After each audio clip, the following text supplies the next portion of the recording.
بقى للسؤال المهم، ازاي نعرف الاندرتون بتاع بشرتنا؟ في كذا طريقه نعرف بيها الاندرتون بتاع بشرتنا. انا هقولك على اشهر طريقه منهم، وهي طريقه العروق. بنشوف العروق بتاعت ايدينا.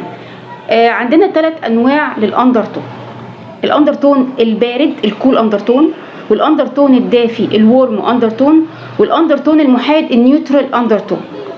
البارد بتلاقي العروق هنا لونها ازرق، الدافي بتلاقي العروق هنا لونها اخضر، النيوترال او المحايد بتلاقي العروق هنا لونها ازرق مخضر. مثال عشان نوضح الموضوع: اصحاب البشره البارده او الكول اندرتون بيحمروا في الشمس، لونهم بيحمر في الشمس زي حسين فهمي كده، تلاقيه احمر طول الوقت، بيليق عليهم الفضه اكتر. الورم اندرتون او اصحاب البشره الدافيه اللي لون عروقهم اخضر، دول بيسمروا في الشمس وبيليق عليهم الجولد اكتر او الذهب. الناس بقى النيوترال اللي بيليق عليهم كل حاجه، فضه والذهب وكل الالوان اللبس وكل الحاجه بتليق عليهم.